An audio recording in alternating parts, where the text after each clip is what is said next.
Today's speaker is Peter Thiel. Peter was the founder of PayPal and Palantir and Founders Fund and has invested in most of the tech companies in Silicon Valley. And he's going to talk about strategy and competition. Thank you for coming, Peter. Awesome. Thanks. Sam, thanks for inviting me. Thanks for having me.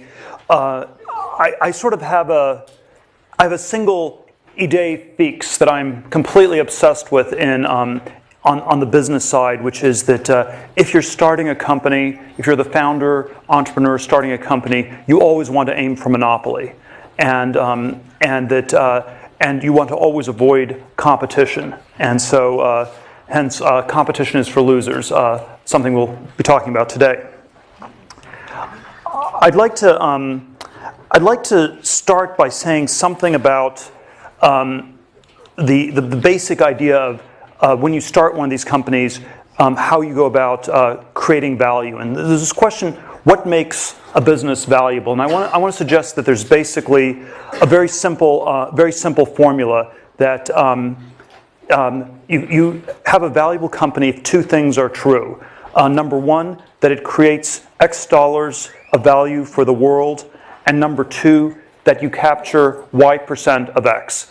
And the critical thing that I think people always miss in this sort of analysis is that X and Y are completely independent variables. And so X can be very big, Y can be very small, X can be of intermediate size, and if Y is reasonably big, you can still get a very big business. So to create a valuable company, you have to basically both create something of value and capture some fraction of the value of what you've created. And sort of just to illustrate this as a contrast, if you sort of compare the U.S. airline industry with a company like Google on search, if you sort of measure by the size of these industries, you could say that airlines are still more important than search. If you just measure it, say, by revenues, it was 195 billion in domestic revenues in 2012. Google had just north of 50 billion, and certainly, sort of on some intuitive level, if you said, if you were given a choice and said, well, do you want to get rid of all air travel, or do you want to get rid of your ability to use search engines? The intuition would be that air travel is something that's more important than search. And this is, of course, just the domestic numbers. If you looked at this globally, airlines are much, much bigger than search or than Google is. But the profit margins are quite a bit less. They were marginally profitable in 2012. I think the entire 100-year history of the airline industry, the cumulative profits in the U.S. have been approximately zero. Companies make money, they episodically go bankrupt, they get recapitalized, and you sort of cycle and repeat. And this is reflected in the combined market capitalization of the airline industries, maybe something of the U.S. airline industry, something like a quarter that of Google. So you have a search engine much smaller than air travel, but much more valuable. And I think this reflects these very different valuations on X and Y. So if we look at perfect competition, there's some pros and cons to the world of perfect competition. On a high level, it's always this is what you study in Econ 1. It's easy to model, which I think is why econ professors like talking about perfect competition. It somehow is efficient, especially in a world where things are static, because you have all the consumer surplus gets captured by everybody. And politically, it's what we're told is good in our society, that you want to have competition, and this is somehow a good thing. Of course, there are a lot of negatives. It's generally not that good if you're involved in anything that's hyper competitive, because you often don't make money. I'll come back to this a little bit later. So I think at one end of the spectrum, you have industries that are perfectly competitive, and at the other end of the spectrum, you have things that I would say are monopolies, and they're much stable, longer-term businesses. You have more capital, and if you get a creative monopoly for inventing something new, I think it's symptomatic of having created something really valuable. And so I do think this, the extreme binary view of the world I always articulate is that there are exactly two kinds of businesses in this world. There are businesses that are perfectly competitive, and there are businesses that are monopolies. And there's shockingly little that is in between. And this dichotomy is not understood very well because people are constantly lying about the nature of the businesses they're in. And this is why in my mind, this is the most important, it's not necessarily the most important thing in business, but I think it's the most important business idea that people don't understand, that there are just these two kinds of businesses. And so let me say a little bit about the lies that people tell. And so you basically, if you sort of imagine that there was a spectrum of companies from perfect competition to monopoly, the apparent differences are quite small, because the people who have monopolies pretend not to. They will basically say, and it's because you don't want to get regulated by the government, you don't want the government to come after you, so you will never say that you have a monopoly. So anyone who has a monopoly will pretend that they're in incredible competition. And on the other end of the spectrum, if you are incredibly competitive, and if you're in some sort of business where you will never make any money, you will be tempted to tell a lie that goes in the other direction, where you will say that you're doing something unique that is somehow less competitive than it looks, because you will want to differentiate, you want to try to attract capital or something like that. So if the monopolists pretend not to have monopolies, the non-monopolists pretend to have monopolies, the apparent difference is very small, whereas the real difference, I would submit, is actually quite big. And so there's this distortion that happens because of the lies people tell about their businesses, and the lies are sort of in these opposite directions. Let me drill a little bit down further on the way these lies work.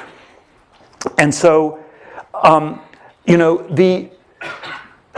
the basic lie you tell as a non-monopoly is that we're in a very small market. The basic lie you tell as a monopoly is that the market you're in is much bigger than it looks. And so typically, if you want to think of this in sort of set theoretic terms, you could say that a monopoly tells a lie where you describe your business as the union of these vastly different markets, and the non-monopolist describes it as the intersection. So that, in effect, if you're a non-monopolist, you will rhetorically describe your market as super small. You're the only person in that market. If you have a monopoly, you will describe it as super big, and there's lots of competition in it. So some examples of how this works in practice. So I always use restaurants as the example of a terrible business. And this is always, sort of my idea is that, capitalism and competition are antonyms. Capital is someone who accumulates capital. A world of perfect competition is a world where all the capital gets competed away. So you're opening a restaurant business. No one wants to invest because you just lose money. So you have to tell some idiosyncratic narrative, and you will say something like, well, we're the only British food restaurant in Palo Alto. So it's British, Palo Alto, and of course that's too small a market because people may be able to drive all the way to Mountain View or even Menlo Park. And there probably are no people who eat nothing but British food, at least no people who are still alive. And so that is that's a sort of a fictitiously narrow market. There's sort of a Hollywood version of this where the way movies always get pitched is, okay, it's like a college football star, joins an elite group of hackers to catch the shark that killed his friend. And so now that is a movie that has not yet been made. But the question is that the right category, or is the correct category it's just another movie? In which case, there are lots of those. It's super competitive, incredibly hard to make money. No one ever makes money in Hollywood doing movies. It's really, really hard. And so you always have this question about, does the intersection, is it real? Does it make sense? Does it have value that one should ask? And of course, there are startup versions of this where the sort of the really bad versions, you just take a whole series of buzzwords, sharing mobile social apps, you combine them, and you have some kind of narrative. And whether or not that's a real business or not is generally a bad sign. So it's almost this pattern recognition when you have this rhetoric of the sort of intersections, it generally does not work. The something of somewhere is really mostly just the nothing of nowhere. And it's like the Stanford of North Dakota. One of a kind, but it's not Stanford. So let's look at the opposite. The opposite lie is if you are, let's say, the search company that's down the street from here and has about a happy 66% market share, and is completely dominant in the search market. Google has not almost never describes itself as a search engine these days, and instead it describes itself in all these different ways. So it sometimes says it's an advertising company.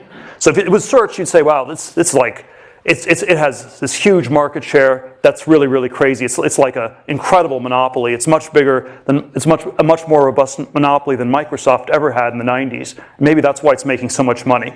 But if you say it's an advertising market, you could say, well, there's search advertising is 17 billion, and that's part of online advertising, which is much bigger, and then all U.S. advertising is bigger. And then by the time you get to global advertising, that's close to 500 billion. And so you're talking about 3.5%. So a tiny part of this much larger market. Or if you don't want to be an advertising company, you can always say that you're a technology company. And so, sorry, let me just see. And the technology market is something like a $1 trillion market. And the narrative that you tell as Google in the technology market is, well, we're competing with all the car companies with our self-driving cars. We're competing with Apple on TVs and iPhones. We're competing with Facebook. We're competing with Microsoft on Office products. We're competing with Amazon on cloud services. And so we are in this giant technology market where there's competition in every direction you look. And no, we're not the monopoly the government's looking for, and we should not get regulated in any way whatsoever. And so I think one has to always be super aware that there are these very powerful incentives to distort the nature of these markets one way or the other. So the evidence of narrow markets in the tech industry is if you basically just if you look at sort of some of the big tech companies, Apple, Google, Microsoft, Amazon, they've just been building up cash for year after year, and you have these incredibly high profit margins. And I would say that one of the reasons the tech industry in the U.S. has been so successful financially is because it's prone to creating all these monopoly-like businesses, and and it's reflected by the fact that these companies just accumulate so much cash they don't even know what to do with it beyond a certain point. And so let me say a few things about how to build a monopoly. And I think one of the sort of very counterintuitive ideas that comes out of this monopoly thread is that you want to go after small markets. If you're a startup, you want to get to monopoly. You're starting a new company, you want to get to monopoly. Monopoly is you have a large share of a market. How do you get to a large share of a market? You start with a really small market, and you take over that whole market, and then over time you find ways to expand that market in concentric circles. And the thing that's always a big mistake is going after a giant market on day one, because that's typically evidence that you somehow haven't defined the categories correctly, and it normally means that there's going to be too much competition in one way or another. And so I think almost all the successful companies in Silicon Valley had some model of starting with small markets and expanding. And if you take Amazon, you start with just a bookstore. We have all the books in the world, so it's a better bookstore than anybody else has in the world when it starts in the 90s. It's online. There's things you can do you can't do before, and then you gradually expand into all sorts of different forms of e-commerce and other things beyond that. eBay. You start with Pez dispensers, you move on to Beanie Babies, and eventually it's all these different auctions for all these sorts of different goods. And what's very counterintuitive about many of these companies is they often start with markets that are so small that people don't think that they're valuable at all when you get started. The PayPal version of this was we started with power sellers on eBay, which was about 20,000 people. When we first saw this happening in December of '99, January 2000, right after we launched, there was a sense that these were all, it was such a small market, it was terrible, we thought these were terrible customers to have, it's just people selling junk on the internet, why in the world do we want to be going after this market? But there was a way to get a product that was much better for everybody in that market. You could, and we got to something like 25-30% market penetration in 2 or 3 months, and you got some walk-in, you got brand recognition, and you're able to build the business from there. So I always think these very small markets are quite underrated. The Facebook version of this I always give is that the initial market at Facebook was 10,000 people at Harvard. It went from 0 to 60% market share in 10 days. That was a very auspicious start. The way this gets analyzed in business schools is always, that's ridiculous, it's such a small market, it can't have any value at all. And so I think the business school analysis of Facebook early on, or of PayPal early on, or of eBay early on, is that the markets were perhaps so small as to have almost no value. And they would have had little value had they stayed small, but it turned out there were ways to then grow them concentrically, and that's what made them so valuable. Now I think the opposite version of this is always where you have super big markets, and there's so many different things that went wrong with all the clean tech companies in the last decade, but one theme that ran through almost all of them was they all started with massive markets. And every clean tech PowerPoint presentation that one saw in the years 2005 to 2008, which was sort of the clean tech bubble in Silicon Valley, started with, we're in the energy market, we're in a market that's measured in hundreds of billions or trillions of dollars. And then once you're sort of a minnow in a vast ocean, that's not a good place to be. That means that you have tons of competitors and you don't even know who all the competitors are. And so you want to be a one-of-a-kind company where it's the only one in a small ecosystem. You don't want to be the 4th online pet food company. You don't want to be the 10th thin film solar panel company. You don't want to be the 100th restaurant in Palo Alto. Your restaurant industry is a $1 trillion industry. So if you do a market size analysis, you conclude restaurants are a fantastic business to go into. And it's often large markets, large existing markets typically mean that you have tons of competition, very, very hard to differentiate. So the first very counterintuitive idea is to go after small markets, often markets that are so small people don't even notice them, they don't think that they make sense. That's where you get a foothold, and then if those markets are able to expand, you can scale into a big monopoly business. A second there's sort of several different characteristics of these monopoly businesses that I like to focus on, and there's probably no sort of single formula to it. And I always think that in technology, there's always a sense that the history of technology is such that every moment happens only once. And so the next Mark Zuckerberg won't build a social network. The next Larry Page won't be building a search engine. The next Bill Gates won't be building an operating system.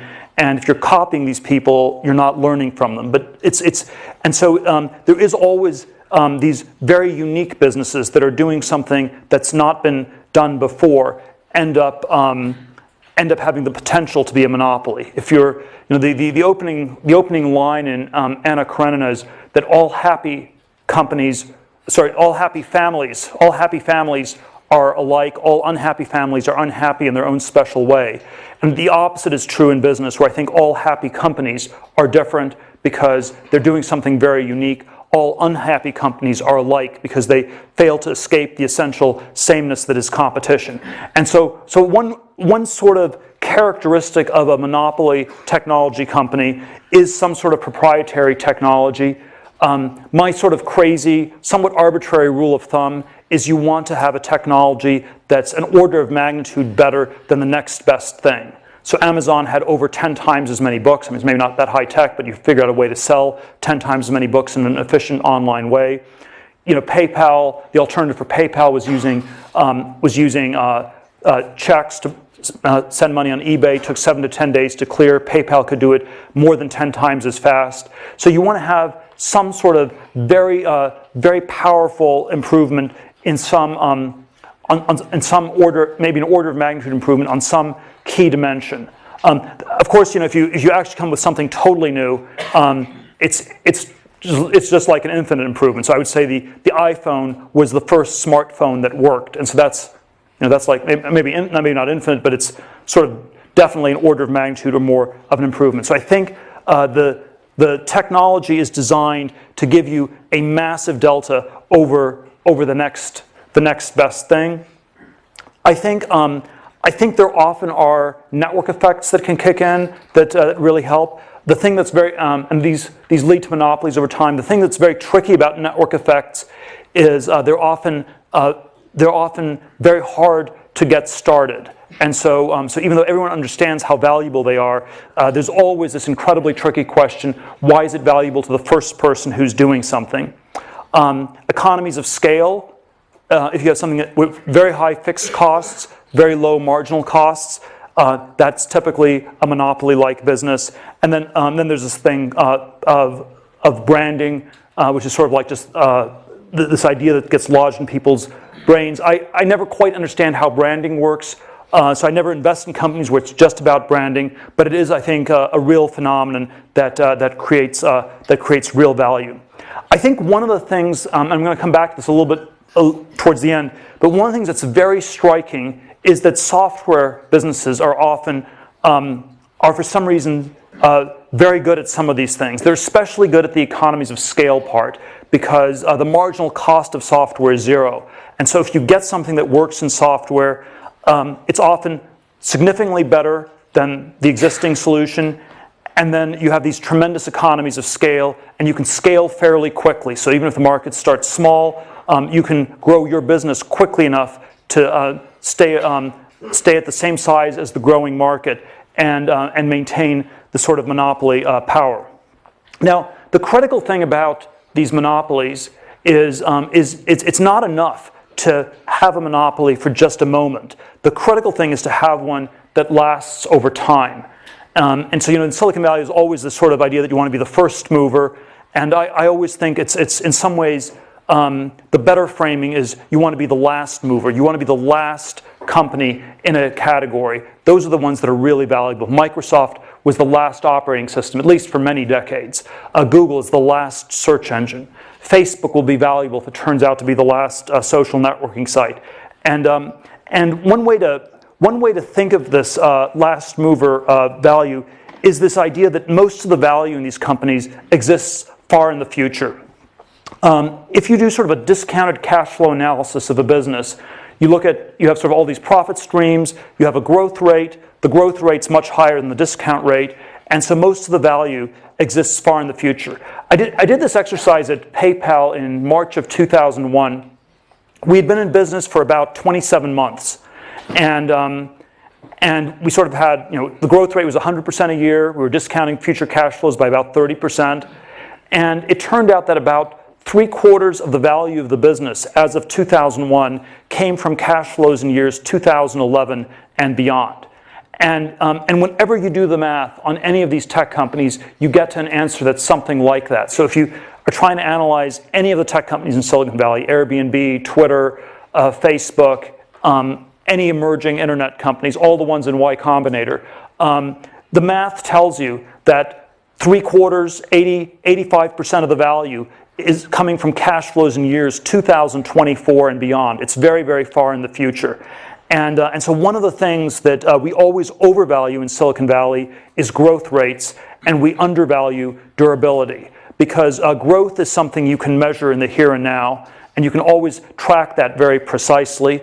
The question of whether a company is still going to be around a decade from now that's actually what dominates the value equation, and that sort of is a much more qualitative sort of a thing.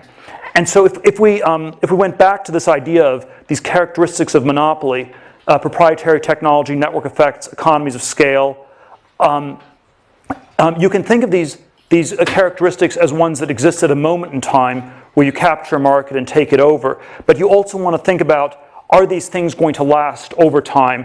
And so there's a time dimension to all these characteristics. So network effects often have a great time element where as the network scales, the network effects actually get more robust. And so if you have a network effect business, that's often one that can become a bigger and stronger monopoly over time. Proprietary technology is always a little bit of a tricky one. So you want something that's an order of magnitude better than the state of the art in the world today. And that's how you get people's attention. That's how you initially break through. But then you don't want to be superseded by somebody else. And so there are all these areas of innovation where there was tremendous innovation, but no one made any money. So disk drive manufacturing in the 1980s, you could build a better disk drive than anybody else. You could take over the whole world, and 2 years later, someone else would come along and replace yours. And in the course of 15 years, you got vastly improved disk drives. So it had great benefit to consumers, but it didn't actually help the people who started these companies. And so there's always this question about having a huge breakthrough in technology, but then also being able to explain why yours will be the last breakthrough, or at least the last breakthrough for a long time, or where you make a breakthrough and then you can keep improving on it at a quick enough pace that no one can ever catch up. So if you have a structure of the future where there's a lot of innovation and other people will come up with new things in the thing you're working on, that's great for society. It's actually not that good for your business typically. And then economies of scale, we already talked about. So I think this last mover thing is very critical. I'm always tempted, I don't want to overdo the chess analogies, but the first mover in chess is someone who plays white. White is about a 1/3 of a pawn advantage, so there's a small advantage to going first. You want to be the last mover who wins the game, and so there's always the Capablanca world champion, chess champion Capablanca line. You must begin by studying the end game, and I do think that's. Well, I wouldn't say that's the only thing you should study. I think this sort of perspective of asking these questions, why will this still be the leading company 10, 15, 20 years from now, is a really critical one to try to think through. Let me sort of, I want to sort of go in two slightly other directions with this monopoly versus competition idea. And I think, I think this is the central idea in my mind for business, for starting business, for thinking about them. And there are some very interesting perspectives I think it gives on the whole, on the whole history of innovation in technology and science, because we've lived through 250, 300 years of incredible technological progress in many different domains, steam engine to railways to telephones, refrigeration, household appliances, the computer revolution, aviation, all sorts of different areas of technological innovation. And then there's sort of analogous thing that one can say about science, where we've lived through centuries of enormous amounts of innovation in science as well. And the thing that I think people always miss when they think about these things is that because X and Y are independent variables, some of these things can be extremely valuable innovations, but the people who invent them, who come up with them, do not get rewarded for this. And certainly, if you go back to you need to create X dollars in value, you capture Y% of X. I would suggest that the history of science has generally been one where Y is 0% across the board. The scientists never make any money. They're always deluded into thinking that they live in a just universe that will reward them for their work and for their inventions. And this is probably the fundamental delusion that scientists tend to suffer from in our society. And even in technology, there are sort of many different areas of technology where there were great innovations that created tremendous value for society, but people did not actually capture that much of the value. And so I think there is this sort of whole history of science and technology that can be told from the perspective of how much value was actually captured. And certainly there are entire sectors where people didn't capture anything. So you're the smartest physicist of the 20th century. You come up with special relativity. You come up with general relativity. You don't get to be a billionaire. You don't even get to be a millionaire. It just somehow doesn't work that way. The railroads, incredibly valuable. Most of them just went bankrupt because it was too much competition. Wright brothers, you fly the first plane, you don't make any money. And so I think there is sort of a structure to these industries that's very important. And I think the thing that's actually rare are the success cases. So it's actually, when you really think about the history in this 250-year sweep, it's unusual. Y is almost always 0%. It's always 0 in science. It's almost always in technology. And so it's very rare where people made money. You know, the late 18th, early 19th century, the first industrial revolution was the textile mills. You had the steam engine, you sort of automated things. And you had these relentless improvements that people improved efficiency of textile factories, of manufacturing generally, at a clip of 5 to 7% every year, year after year, decade after decade. You had 60, 70 years of tremendous improvement from 1780 to 1850.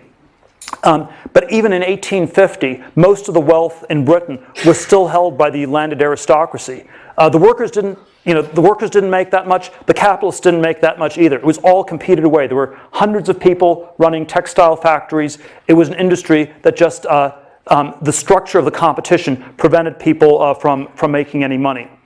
And so I think in my mind, there probably are only two broad categories in the entire history of the last 250 years where people have actually come up with new things and made money doing so. One is these sort of vertically integrated complex monopolies, which people did build in the second industrial revolution at the end of the 19th and start of the 20th century. And so this was like Ford. It was the vertically integrated oil companies like Standard Oil. And what these vertically integrated monopolies typically required was this very complex coordination. You got a lot of pieces to fit together in just the right way. When you assembled it, you had a tremendous advantage. This is actually done surprisingly little today. And so I think this is sort of a business form that, when people can pull it off, is very valuable. It's typically fairly capital intensive. We live sort of in a culture where it's very hard to get people to buy into anything that's super complicated and takes very long to build. But when I sort of think about my colleague Elon Musk from PayPal's success with Tesla and SpaceX, I think the key to these companies was the complex, vertically integrated monopoly structure they had. So if you sort of look at Tesla or SpaceX, if you ask, was there sort of a single breakthrough? I mean, they certainly innovated on a lot of dimensions. I don't think there was a single 10x breakthrough in battery storage or, maybe working on some things on rocketry, but there was no sort of single massive breakthrough. But what was really impressive was integrating all these pieces together and doing it in a way that was more vertically integrated than most of their competitors. So Tesla, you also integrated the car distributors so they wouldn't steal all the money, as has happened with the rest of the car industry in the US. Or SpaceX, you basically pulled in all the subcontractors, where most of the large aerospace companies have single source subcontractors that are able to sort of charge monopoly profits and make it very hard for the integrated aerospace companies to make money. And so vertical integration, I think, is sort of a very underexplored modality of technological progress that people would do well to look at more. And then I think there is something about software itself that's very, very powerful. Software has these incredible economies of scale, these low marginal costs, and there is something about the world of bits as opposed to the world of atoms where you can often get very fast adoption. And the fast adoption is critical to capturing and taking over markets, because even if you have a small market, if the adoption rate is too slow, there'll be enough time for other people to enter that market and compete with you. Whereas if you have a small to mid-sized market and have a fast adoption rate, you can take over this market. And so I think this is one of the reasons Silicon Valley has done so well and why software has been this phenomenal industry. And what I would suggest, what I want to leave you with is there are sort of these different rationalizations people give for why certain things work and why certain things don't work. And I think these rationalizations always obscure this question of creating X dollars in value and capturing Y% of X.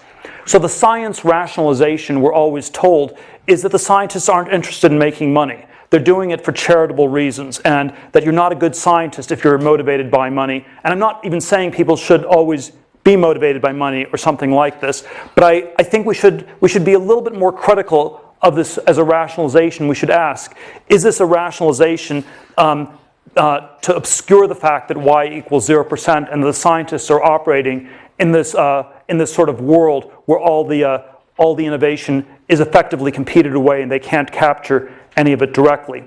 And then the software distortion that often happens is because people are making such vast fortunes in software, we infer that this is the most valuable thing in the world being done, full stop. And so if people at Twitter make billions of dollars, it must be that Twitter is worth far more than anything Einstein did. And what that sort of rationalization tends to obscure is, again, that X and Y are independent variables, and there are these businesses where you capture a lot of X, and there are others where you don't. And so I do think the history of innovation has been this history where the microeconomics, the structure of these industries has mattered a tremendous amount. And when and there is sort of this story where some people have made vast fortunes because they were in industries with the right structure, and other people made nothing at all because they were in these sort of very competitive things. And we shouldn't just rationalize that away. I think it's worth understanding this better. And then finally, let me come back to this sort of overarching theme for this talk, this competition is for losers idea, which is always this provocative way to title things, because we always think of the losers as the people who are not good at competing. We think of the losers as the people who are slow on the on the track team in high school, or who do a little bit less well on the standardized tests and don't get into the right schools. And so we always think of losers as people who can't compete. And I want us to really rethink and revalue this and consider whether it's possible that competition itself is off, that we're sort of, it's not just the case that we don't understand this monopoly competition dichotomy intellectually. So I've sort of been talking about why you wouldn't understand it intellectually, because people lie about it, it's distorted. We have all these, the history of innovation rationalizes what's happened in all these very, very strange ways. But I think it's more than just an intellectual blind spot. I think it's also a psychological blind spot where we find ourselves very, very attracted to competition in one form or another. We find it reassuring if other people do things. The word ape already in the time of Shakespeare meant both primate and imitate. And there is something about human nature that's deeply mimetic, imitative, ape-like, sheep-like, lemming-like, herd-like. And it's this very, very problematic thing that we need to always think through and try to overcome. And there is always this question about competition as a form of validation, where we go for things that lots of other people are going for. And it's not that there is wisdom in crowds. It's not when lots of people are trying to do something that's proof of it being valuable. I think it's when lots of people are trying to do something that is often proof of insanity. There are 20,000 people a year who move to Los Angeles to become movie stars. About 20 of them make it. I think the Olympics are a little bit better because you have you can sort of figure out pretty quickly whether you're good or not. So there's a little bit less of a dead weight loss to society. The sort of educational experience at a place, the pre-Stanford educational experience, there's always sort of a non-competitive characterization where I think most of the people in this room had machine guns and they were competing with people with bows and arrows. So it wasn't exactly a parallel competition when you were in junior high school and high school. There's always a question, does the tournament make sense as you keep going? And this is And so there is always this question, if people go on to grad school or postdoctoral educations, does the intensity of the competition really make sense? There's the classic Henry Kissinger line that describing his fellow faculty at Harvard, that the battles were so ferocious because the stakes were so small, describing sort of academia. And you sort of think on one level, this is a description of insanity. Why would people fight like crazy when the stakes are so small? But it's also, I think, simply a function of the logic of the situation. When it's really hard to differentiate yourself from other people, when the objective differences really are small, then you have to compete ferociously to maintain a difference of one sort or another that's often more imaginary than real. There's always sort of the personal version of this that I tell, where I was sort of hyper tracked. My 8th grade junior high school yearbook, one of my friends wrote in, I know you'll get into Stanford in 4 years as a sophomore. I sort of went to Stanford 4 years later, at the end of high school. Went to Stanford Law School. Ended up at a big law firm in New York, where from the outside everybody wanted to get in, on the inside everybody wanted to leave, and you had and it was this very strange dynamic where after I sort of realized this was maybe not the best idea, and I left after 7 months and 3 days. One of the people down the hall from me told me, "It's really reassuring to see you leave, Peter. I had no idea that it was possible to escape from Alcatraz," which of course all you had to do was go out the front door and not come back. But so much of people's identities got wrapped up in winning these competitions that they somehow lost sight of what was important, what was valuable.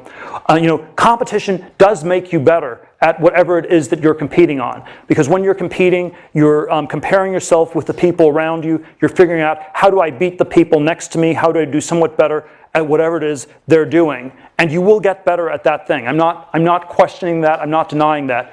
But it often comes at this tremendous price that you stop asking some bigger questions about what's truly important and truly valuable.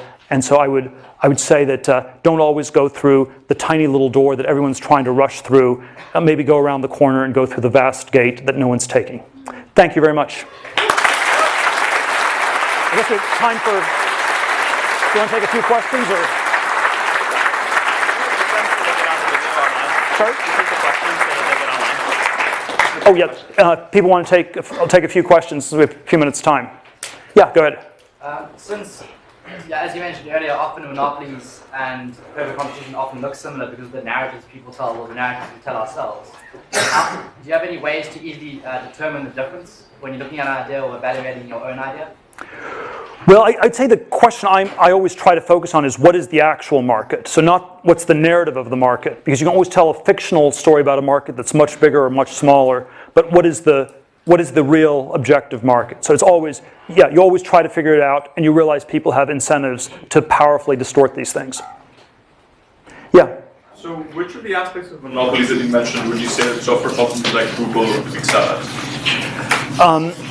Well, they have network effects with the ad network. They had proprietary technology that gave them the initial lead because they had the PageRank algorithm, which was sort of an order of magnitude better than any other search engine. You have economies of scale because of the need to store all these different sites, and at this point you have brands. So Google has all four. Maybe the proprietary technology is somewhat weaker at this point, but definitely it had all four, and maybe 3.5 out of 4 now. Yeah. How does this apply to Palantir? And second, what's it like? The second is what? What's with the iPhone headphone? Oh, there's sort of a set of companies that are doing different copycat payment systems on mobile phones. There's Square, there's PayPal. They just have sort of different shapes. That's how they differentiate themselves. One is a triangle, one is a square, and so maybe at some point the apes will run out of shapes or something like that. But I think.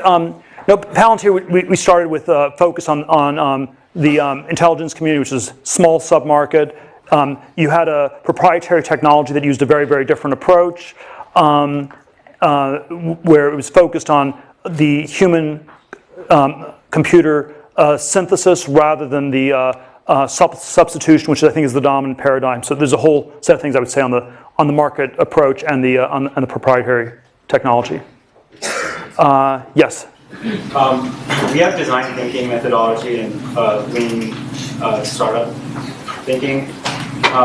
which is used to mitigate risk by not creating things that people don't want. But how do young innovators have inspiration to create complex systems that last through time? Can you repeat the question? Yeah, so the question is, what I think about lean startups, iterative thinking where you get feedback from people versus complexity that may not work. So I am personally quite skeptical of all the lean startup methodology. I think the really great companies did something with sort of somewhat more of a quantum improvement that really differentiated them from everybody else. They typically did not do massive, customer surveys. The people who ran these companies sometimes, not always, suffered from mild forms of Asperger's, so they were not actually that influenced, not that easily deterred by what other people thought or told them to do. So I do think we're way too focused on iteration as a modality and not enough on trying to have a virtual ESP link with the public and figuring it out ourselves.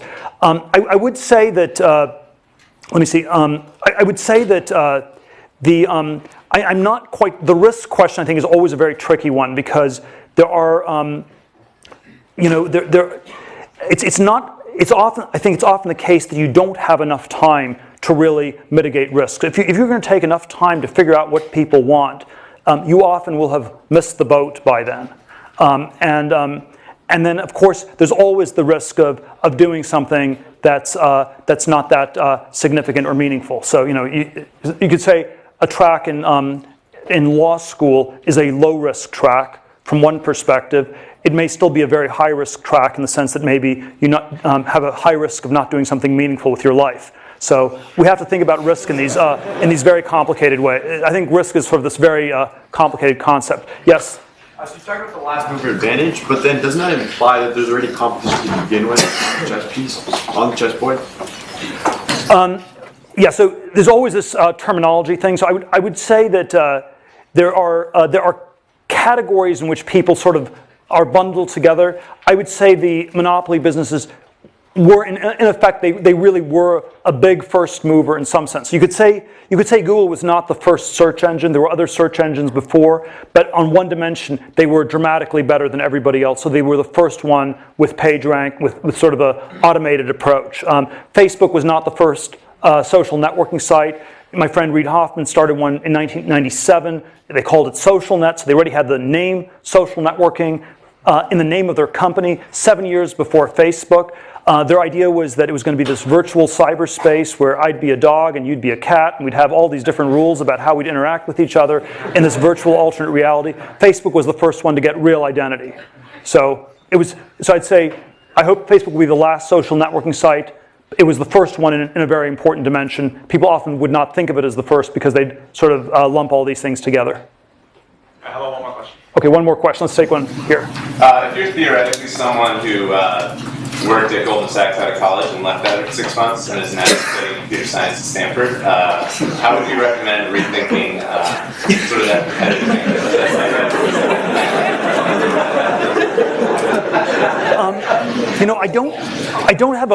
I don't have a great. I'm not great at the psychotherapy stuff, so I don't quite know how to solve this. There are these very odd studies they've done on people who go to business school. There's one they've done at Harvard Business School where it's sort of the anti-Asperger personality, where you have people who are super extroverted, generally have low convictions, few ideas, and you have sort of a hothouse environment. You put all these people in for 2 years, and at the end of it, they systematically end up, the largest cohort systematically ends up doing the wrong thing. They try to catch the last wave. In 1989, everyone at Harvard tried to work for Mike Milken. It was 1 or 2 years before he went to jail for all the junk bond stuff. They were never interested in Silicon Valley or tech except for 99, 2000 when they timed the dot-com bubble peaking perfectly. They did, and then 05 to 07 was housing, private equity, stuff like this. So I do think this tendency for us to see competition as validation is very deep. I don't think there's any sort of easy psychological formula to avoid it. So I don't quite know how to what sort of therapy to recommend. But my first my first starting point, which is only like it's maybe 10% of the way, is to never underestimate how big a problem it is. We always think this is something that afflicts other people. So it's easy for me to point to people in business schools or people at Harvard or people on Wall Street. I think it actually does afflict all of us to a very profound degree. We always think of advertising as things that work on other people. Who are all these stupid people who fall for all those ads on TV? They obviously work to some extent, and they work to a disturbing extent on all of us, and it's something we all should work to overcome. Thank you very much.